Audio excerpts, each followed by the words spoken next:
Nous délaissons déjà progressivement l'ordinateur pour les smartphones et les tablettes à la maison. Et cette tendance est en train de gagner l'entreprise.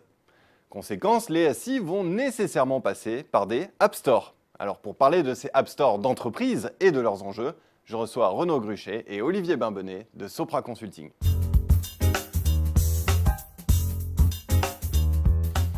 Bonjour à tous les deux. Bonjour. Alors, où en est-on aujourd'hui de la diffusion de ces App Store d'entreprise et quels sont les développements attendus dans ces prochaines années? Renaud Gruchet. Eh bien, on n'en est qu'au début de cette histoire.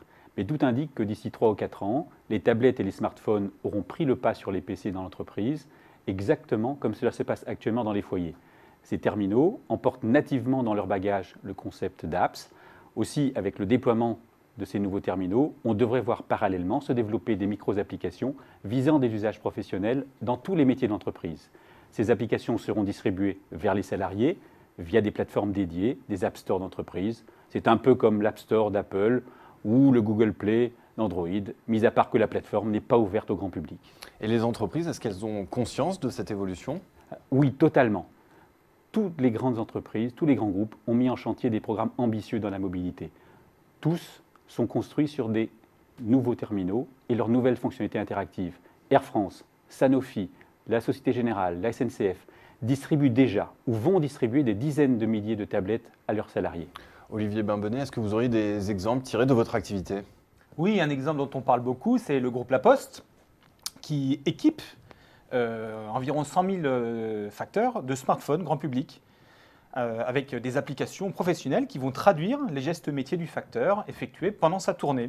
Je pense naturellement à la remise de lettres recommandées avec signature du destinataire sur le smartphone du facteur. Mais au-delà, grâce à ce nouveau terminal et à un store privé d'applications, justement, La Poste pourra lancer facilement de nouveaux services dématérialisés à l'attention de ses clients, et ce, en associant à sa démarche d'innovation ses propres clients entreprises.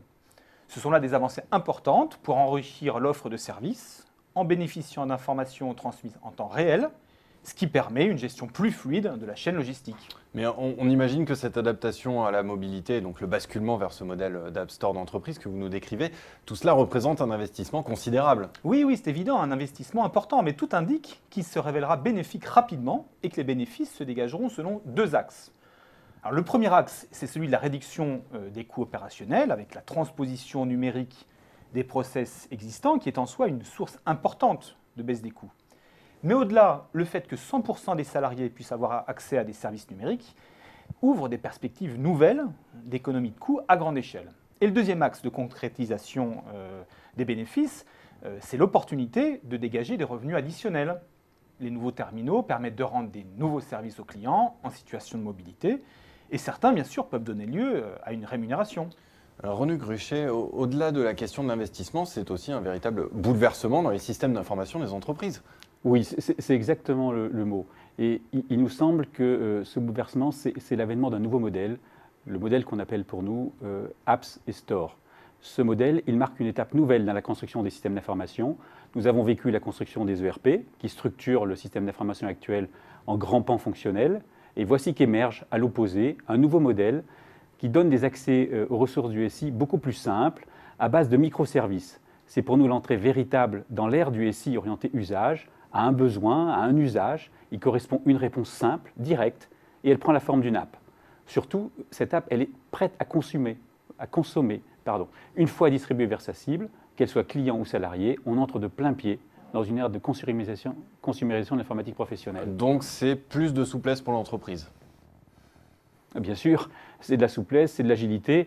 Une app, c'est un objet informatique particulièrement vertueux. Elle force à penser simple, elle couvre un champ fonctionnel réduit, elle est hyper ergonomique par nature, elle se modifie, elle se bonifie rapidement et surtout, elle se déploie en un clic, comme dans la vraie vie sur les grands stores publics. Comment comparer une telle rapidité de production, de distribution et de déploiement avec les solutions classiques de conception, développement, installation et déploiement de versions logicielles, souvent déployées poste par poste? Mais alors, autre interrogation, qui va développer ces apps d'entreprise?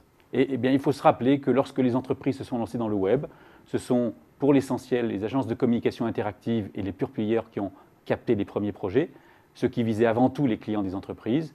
Puis, progressivement, les mêmes technologies ont pénétré les usages internes de l'entreprise. Les industriels de l'intégration ont alors repris le flambeau. car ce sont eux qui connaissent et gèrent au quotidien les SI des grands acteurs économiques. Et aujourd'hui, Olivier Bimbenet, on assiste à la même tendance en ce qui concerne les projets mobiles? Oui, aujourd'hui, il est en train de se passer la même chose sur les projets de développement mobile. Ils ont démarré en ciblant les clients des entreprises, avec à la manœuvre les agences de com et les spécialistes de mobilité. Et à présent, on voit s'ouvrir le marché des usages internes des technologies mobiles pour toucher les salariés. Sur ce terrain, les grands industriels du SI vont reprendre la main car les donneurs d'ordre ont un grand besoin d'accompagnement spécialisé par des acteurs qui connaissent parfaitement leurs organisations, les métiers de l'entreprise et surtout le SI. Ce sont là les atouts des industriels des technologies de l'information. Sans compter qu'à ces atouts, il faut ajouter une capacité des acteurs à acquérir rapidement les compétences sur les technologies nouvelles et à déployer des pratiques véritablement industrielles. Renaud Gruchet, pour conclure en 2 mots, vous êtes persuadé que le basculement vers le modèle apps est aujourd'hui inéluctable? Oui, pour toutes ces raisons, notre conviction est que le modèle apps va se déployer rapidement au sein des entreprises pour aider davantage les collaborateurs dans leur quotidien. Eh bien, merci à tous les deux d'être venus nous éclairer sur cette transformation. Merci. C'est une situation assez unique. Avec les nouveaux terminaux numériques comme les tablettes et les smartphones, la sphère professionnelle est en retard sur la sphère privée en matière d'usage des SI. Il semble donc que le basculement vers le modèle de l'App Store fera partie des transformations les plus importantes dans les entreprises ces toutes prochaines années.